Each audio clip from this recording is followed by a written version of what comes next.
Hello everybody, what is up. CA Tejas Suchak this side. और आप सभी का जनरली एक क्वेश्चन बहुत कॉमन है, एबीसी एनालिसिस करवा दो सिलेबस का, क्या टॉपिक ज्यादा इंपॉर्टेंट है, क्या टॉपिक कम इंपॉर्टेंट है, और यहां पे हम उसी हिसाब से हमारी एग्जाम की प्रिपरेशन करें। जब ये क्वेश्चन आता है तो मैं सब स्टूडेंट्स को हमेशा बोलता हूं, बेटा एग्जाम के पॉइंट ऑफ व्यू से कभी भी कुछ भी पढ़ो, इंपॉर्टेंट सारी चीजें, क्योंकि ये आईसीआई की एग्जाम है। आईसीआई कहां से कौन सी चीज कब क्या कैसे पूछ ले किसी को नहीं पता। तो ये सोच के जाना कि हम केवल इंपॉर्टेंट चीजें पढ़ेंगे और अपने हिसाब से चीजों को इंपॉर्टेंट डिसाइड करना, that is not a good criteria for exams. But ये वीडियो उन स्टूडेंट्स के लिए जिनके पास एग्जाम की पढ़ाई के लिए टाइम लिमिटेड है, और वो लिमिटेड टाइम में वो लोग मैक्सिमम मार्क्स की पूछे जाने वाली चीजें कवर करना चाहते हैं। तो ये वीडियो में मैं बेसिकली आपको सीए इंटरमीडिएट के टॉपिक्स का एबीसी एनालिसिस करवाने वाला हूं। और ये जो एबीसी एनालिसिस में यहां पे आपको करवाने वाला हूं, this is purely on the basis of the new course की जो एग्जामिनेशन हुई है। सबसे पहली एग्जाम मई 24, फिर सितंबर और फिर जैन 25। ये जो 3 एग्जाम हुई है उसमें आईसीआई ने कौन सी चीजों को ज्यादा वेटेज दिया है, कौन सी चीजों को कम वेटेज दिया है, उसके बेसिस पे मैं यहाँ पे आपको सारी चीजें बताने वाला हूं। तो सबसे पहली चीज अगर हम यहाँ पे देखें तो AS2 जो इन्वेंट्री वैल्यूएशन का हमारा अकाउंटिंग स्टैंडर्ड है, उस पे तीनों एग्जाम में हमारा क्वेश्चन पूछा गया है। तो yes, this automatically becomes a very important topic from examination point of view. अगली चीज आप यहां पे देखो तो कैश फ्लो स्टेटमेंट। और कैश फ्लो स्टेटमेंट में एक चीज आपको एनालाइज करना है कि ये 2 एग्जाम में हमको पूछा तो गया है, राइट। ये जो 2 एग्जाम में पूछा गया, ये 7 मार्क्स के क्वेश्चन पूछे गए। इसका मीनिंग क्या है? इसका मीनिंग है कैश फ्लो के बहुत बड़े क्वेश्चंस आईसीआई नहीं पूछता है, मिड साइज क्वेश्चंस पूछता है। मिड साइज क्वेश्चन जैसे कि आपको बोल देगा कैश फ्लो फ्रॉम ऑपरेटिंग निकाल के बता दो, या 6-7 चीज दे देगा, उसमें आपको बोलेगा इसको क्लासिफाई करो ऑपरेटिंग, इन्वेस्टिंग, फाइनेंसिंग, या फिर बोलेगा cash flow from investing, financing निकाल के बता दो। तो यहां पे एकदम बड़े बड़े 15 मार्क्स के क्वेश्चन आईसीआई इस पे नहीं पूछ रहा है। हमारी एग्जाम की तैयारी भी इसी प्रकार से होनी चाहिए। नेक्स्ट एक चीज जो मेरे को लगता है जिसपे आईसीआई आपको क्वेश्चन पूछ सकता है, AS7 इस पे एक बार क्वेश्चन पूछा हुआ है, राइट। अगेन इस पे क्वेश्चन आने की संभावना बहुत है। एंड मैं आपको ये भी बोलूंगा कि भले ही AS4 AS5 पे आईसीआई ने अभी तक बहुत एम्फसाइज नहीं किया है, but you guys should totally keep your emphasis on these things, क्योंकि ये दोनों छोटे अकाउंटिंग स्टैंडर्ड्स है, सिंपल अकाउंटिंग स्टैंडर्ड्स है। इसमें से क्वेश्चन आईसीआई आपको कभी भी दे सकता है, और नहीं पूछा है तो इसमें से दे सकता है, राइट। ये चीज मेरी हो जाती है। उसके बाद अब नेक्स्ट में अगर यहां पे आपको बोलूं, AS9 हो गया, 10 हो गया, 11 हो गया, 12 हो गया, इस पे से आईसीआई ने अभी तक चीजें हमको पूछी नहीं है, राइट। अब सर इसमें से चीजें पूछी नहीं है मतलब आगे भी नहीं पूछेगा, दिस बिकम्स बेटा, इसमें से मैं अगर आपको बोल दूं AS10 important, AS11 very important, ये चीजों में पूछा नहीं है कभी भी आईसीआई, इस पे आपको क्वेश्चन पूछ सकता है, ठीक है। तो ये चीज हमारी इंपॉर्टेंट हो गई। पूछा नहीं है उसका मतलब ये नहीं इसको छोड़ के जाना, पूछा नहीं है मतलब आगे भी पूछने की संभावना और बढ़ जाती है। नेक्स्ट अगर आप देखोगे तो AS13 में एक बार पूछा है, यस मेरे को भी लगता है कि इसमें एकाध एकाध अटेम्प्ट छोड़ के आईसीआई क्वेश्चन पूछते जाएगा।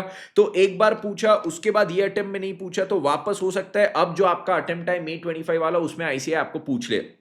नेक्स्ट इसमें AS14 की बात करूं तो बेटा ये तो A+ कैटेगरी में मेरा जाएगा, क्योंकि हर अटेम्प्ट में आईसीआई पूछ रहा है, और हर अटेम्प्ट में इसमें से 14-14 मार्क के क्वेश्चन पूछे जा रहे हैं, मतलब मेगा साइज के क्वेश्चन।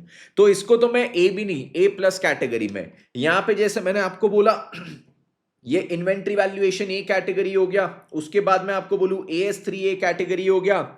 यस यहाँ पे ए कैटेगरी में इवन दो क्वेश्चन पूछे नहीं गए हैं, बट इन दोनों को भी मैं ए कैटेगरी में डालूंगा, AS10 AS11। और उसके बाद ये आ जाता है हमारा A+ कैटेगरी AS14, क्योंकि ये हर बार पूछा गया है और 14-14 मार्क के क्वेश्चन इसमें से पूछे गए।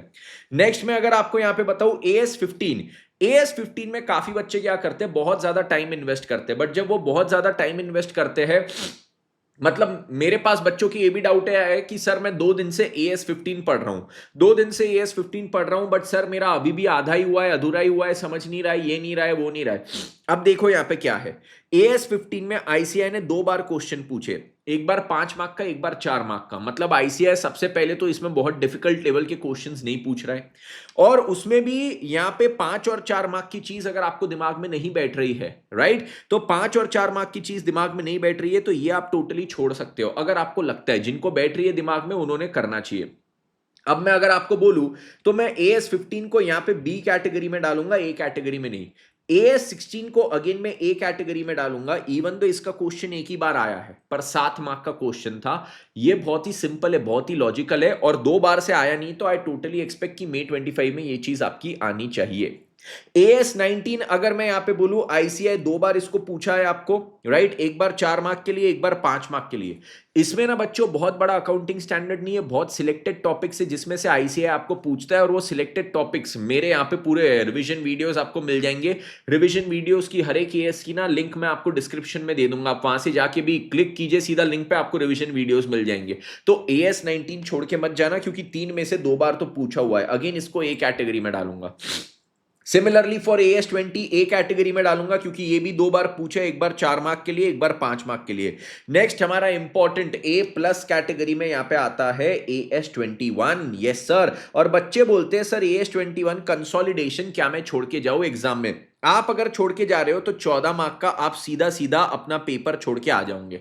आप स्ट्रेट अवे 14 मार्क का आपका पेपर छोड़ के आ जाओगे। ठीक है, तो ये क्या आप एग्जाम में छोड़ सकते हो? Answer is no. 14 मार्क का आ रहा है, जैसा अमेलगमेशन था वैसा ये, पर सर कठिन लगता है। अगेन मैं यहां पे जो अपने डिस्क्रिप्शन में लिंक डालने वाला हूं रिवीजन वीडियो की, वो देख लेना एक बार जाके, वो रिवीजन वीडियो के कमेंट्स पढ़ लेना।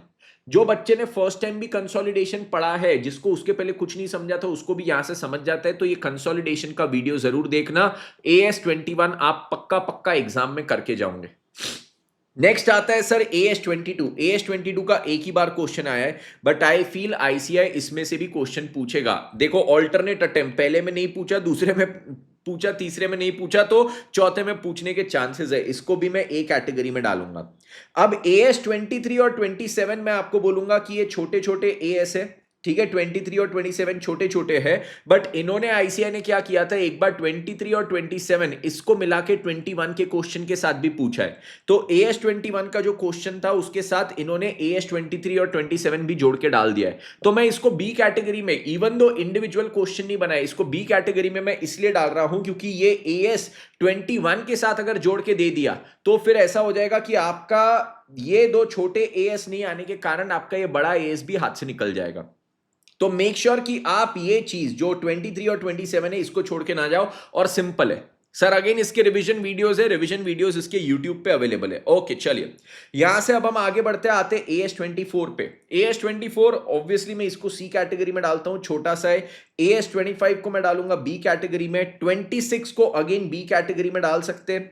AS28 मैं बोलूंगा भैया दिस इज वेरी इंपॉर्टेंट, इसको करके जाना, क्योंकि इसमें से ICI के पास आपको पूछने की बहुत सारी चीजें हैं, इसको गलती से भी छोड़ना मत। ICI चाहे तो इसमें से आपको 2-2, 3-3 क्वेश्चन पूछ सकता है, बहुत अच्छा अकाउंटिंग स्टैंडर्ड है, but it is a very practical accounting standard. Again videos YouTube पे अवेलेबल है, देख लेना। एट द सेम टाइम बच्चों मैं आपको यह भी बता देता हूं कि जो लोग को प्रॉपर फास्ट ट्रैक करना है, जिन लोग को यहाँ पे ऐसा है कि भैया मेरे को यहाँ पे फास्ट ट्रैक करना है May 25, September 25 या January 26 के लिए, आप लोग के लिए न्यू फास्ट ट्रैक बैच में लेके आ रहा हूँ, जिसमें न्यूली रिकॉर्डेड लेक्चर्स में यहाँ पे आपको करने वाला हूँ। 5000 का है, डिस्काउंट वगैरह भी इसमें रहता है कंटिन्यूस कुछ ना कुछ, तो आपको 5000 से भी कम में वो पड़ जाएगा। हाईएस्ट प्राइस इसकी बोल दूं तो 5000, तो 100 से 120 घंटे का रहेगा। पूरा सिलेबस कवर करूंगा, कहां से कवर करूंगा वो चीज भी मैंने यहां पे लिखी है। Study material RTP MTP, study material कौन सी, May 25 वाली है। RTP जितनी न्यू कोर्स की है, MTP जितनी न्यू कोर्स की है, this will be what is covered in this entire fast track batch. तो आपके लिए बहुत ज्यादा ये यूजफुल हो जाएगा अगर आप ये फास्ट ट्रैक बैच के लिए सब्सक्राइब करते हो। 3 घंटे की इसकी एक रिकॉर्डिंग रहेगी और प्री रिकॉर्डेड लेक्चर्स इसके हम अपलोड करते जाएंगे, ठीक है, डेली बेसिस पे। तो आप लोग ये फास्ट ट्रैक बैच से भी यहां पे पढ़ सकते हो। ओके, नेक्स्ट इसके बाद AS29 को मैं बी कैटेगरी में डालता हूं। वेरी इंपॉर्टेंट A+ कैटेगरी में वापस मैं डालता हूं फाइनेंशियल स्टेटमेंट्स ऑफ कंपनीज को। ये चीज कोई भी छोड़ के मत जाना। क्यों? इसमें ICI छोटा क्वेश्चन दे सकता है, बड़ा क्वेश्चन दे सकता है, उनको जो चाहे वो आपको 4 चीज पूछ लेंगे कि इसको बताओ कौन सी हेडिंग में जाएगा, कौन सी सब हेडिंग में जाएगा। 4 चीज देके 4 मार्क का पूछ लेगा। अगली चीज वो चाहे तो इसमें से MCQ बना के पूछ सकता है कि ये पर्टिकुलर चीज ये 4 में से कौन सी हेडिंग में जाएगी, आप बता दो, ABCD 2 मार्क का पूछ लेगा। या फिर इसमें से आपको एक बड़ा क्वेश्चन दे देगा 14 मार्क का कि पूरा P&L बैलेंस शीट बना के बताओ। राइट तो this is a very important thing, छोड़ना नहीं चाहिए। और जैसे आप देख रहे हो हर एग्जाम में आते ही जा रहा है, तो अगेन ए प्लस कैटेगरी में मैंने डाला। Buyback of securities which is a very simple topic, इसको अगेन मैं ए कैटेगरी में डालता हूं क्योंकि टॉपिक बहुत सिंपल है। टॉपिक सिंपल है, इसमें से केस स्टडी बेस्ड एमसीक्यू 6 से 8 मार्क का भी आता है, ठीक है। और इसमें से आपको पूरा का पूरा फुल फ्लेजेड क्वेश्चन भी सॉल्व करने को आ सकता है कि आप बताइए ये बायबैक की एंट्रीज क्या होगी या फिर मैक्सिमम परमिसिबल बायबैक कितना है जो कंपनी यहां पे कर सकती है। तो इसमें से भी आपको कुछ भी पूछा जा सकता है। Plus this is very simple, इसलिए ए में डाल रहा हूं। एट द सेम टाइम मैं इंटरनल रिकंस्ट्रक्शन को भी ए कैटेगरी में डालता हूं। वेरी सिंपल, यस सर, ये भी बहुत सिंपल सी चीज है। और यहां पे देखो एग्जाम में बनता ही बनता है इस पे क्वेश्चन, ठीक है। तो सिंपल सी चीज है तो हमने ये करना ही चाहिए, और सिंपल सी चीज पे ज्यादा मार्क्स आ रहा है तो ए कैटेगरी की चीज हो गई। नेक्स्ट ब्रांच अकाउंट को अगर मैं यहां पे बोलूं, अगेन भैया मैं इसको भी ए कैटेगरी में डालूंगा। सर इसको काय को ए में डाल रहे हो? अगेन तीनों एग्जाम में हमारा आ चुका है, ठीक है। तीनों एग्जाम में क्वेश्चन 6 में ये आ चुका है हमारा। ब्रांच अकाउंटिंग 6 मार्क के लिए आ चुका है। सर कठिन चैप्टर है बेटा, मैं यहां पे डिस्क्रिप्शन में जो आपको ये डालूंगा ना सारे रिवीजन की लिंक, वो रिवीजन देख लेना। 8 से 10 घंटे का इसका रिवीजन है, वो देख लोगे आपका पूरा चैप्टर हो जाएगा। आपको ये 6 मार्क के क्वेश्चंस करने में कोई भी दिक्कत आएगी नहीं, ठीक है। एट द सेम टाइम मैंने बताया आपको फुल डिटेल्ड अगर फास्ट ट्रैक करना है, रिवीजन करना है, तो उसकी भी बैच यहाँ पे अवेलेबल है। ultimatecA.com पे जाके आपको वो भी चीज मिल जाएगी, राइट। तो ये मैंने आपको बता दिया। Framework for preparation presentation, again मैं इसको डालता हूं सी कैटेगरी में। कभी इस पे एकाध एमसीक्यू आ गया तो आ गया, ज्यादा पूछने के चांसेस नहीं है, ठीक है। तो समय नहीं हो तो इसको स्किप कर सकते हो, राइट। तो मैंने यहाँ पे आपको बता दिया मेरे ओपिनियन में क्या क्या चीजें ए बी सी कैटेगरी की है। जो जो चीजों पे मैंने अभी तक मार्क नहीं किया उसको सी कैटेगरी में डालूंगा। यस, AS4 AS5 को मैं बी कैटेगरी में डालूंगा। अगेन AS7 AS9 दोनों को मैं बी कैटेगरी में यहाँ पे डाल देता हूं, ओके। और फिर AS12 again B category, AS13 भी मेरा बी कैटेगरी में आता है, ठीक है। यस, तो इतनी चीजें यहां पे थी जो मैंने आपको बता दी। AS17 B category, AS18 B category में आता है, और फिर बाकी सारी चीजें मैंने यहां पे मार्क कर दी है, राइट। तो ये सारी चीजें हैं। फास्ट ट्रैक बैच को ज्वाइन करना हो उसकी लिंक मैं यहाँ पे डिस्क्रिप्शन में डाल दूंगा। बाकी यूट्यूब रिविजन्स करना हो वो सारे लेक्चर्स की लिंक मैं यहाँ पे डाल दूंगा।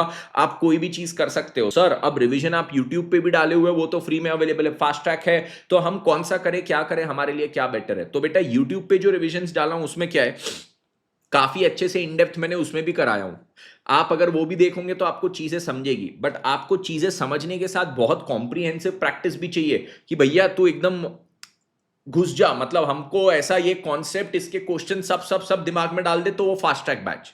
आपको चाहिए कि भैया तू कॉन्सेप्ट पढ़ा दे, 2-3 क्वेश्चन करा दे, बाकी के 10 क्वेश्चन हम खुद से करेंगे, तो यूट्यूब रिविजन्स, ठीक है। तो मैंने क्लियर बाइफर्केशन बता दिया आपको क्या है कैसा है दोनों के बीच। सारी लिंक्स यहां पे डाल दूंगा, यूट्यूब की भी फास्ट ट्रैक की भी। आपको उसमें से जो करना हो, जो आपके लिए आपको सही लगे वो आप चूज कर सकते हो, ठीक है। तो इस प्रकार से ये हमारे सीए इंटरमीडिएट के एडवांस्ड अकाउंटिंग का एबीसी एनालिसिस है। Make the most of it यारो। यस, इसके अनुसार मैं बोलता तो हूं कि भैया एग्जाम के लिए सारी चीजें पढ़ के जाना ही चाहिए, बट अगर आपके पास समय बहुत ही कम है तो फिर भैया यहां पे आप ये एबीसी एनालिसिस के हिसाब से पढ़ सकते हो। बट मैंने एबीसी बोल दिया तो एग्जाम में क्या वही चीज आएगी, वैसी ही चीज आएगी? यस, इसकी कोई गारंटी नहीं है। तो ये प्लीज कोई भी लेके मत जाना, तेजस सर ने ए बोला, तेजस सर ने बी बोला, तेजस सर ने सी, अब तेजस सर ने इसको सी में डाला पर इस पे 4 मार्क का क्वेश्चन आ गया, तेजस सर आप गलत किए। मैं आपको पास्ट एग्जाम के एनालिसिस के बेसिस पे बता रहा हूं, ठीक है। यस, और मैं बार बार आपको यही चीज बोल रहा हूं कि एग्जाम के लिए आपने सारी चीजें पढ़ के जाना चाहिए। चीजें कोई भी छोड़ने का बहुत सेंस नहीं बनता है, बट समय की अगर कमी है तो फिर ये इसके अनुसार आप पढ़ के जाओ तो आपको ज्यादा पासिंग के चांसेस बढ़ जाते हैं। ओके, चलिए, थैंक यू सो मच। इसी प्रकार से आगे आपके लिए स्ट्रैटेजी वीडियोस लेके आते जाऊंगा। एंड सभी लोग यहाँ पे बढ़िया से पढ़ाई कीजिए, कुछ भी रहे तो मुझे बताइए। आपको कोई स्पेसिफिक टॉपिक पे भी वीडियो चाहिए तो कमेंट के थ्रू बताइए। यस, आपके लिए सारी चीजें मैं यहाँ पे उपलब्ध करते जाऊंगा। Thank you so much guys, take care, bye bye. CA Tejas Suchak signing of.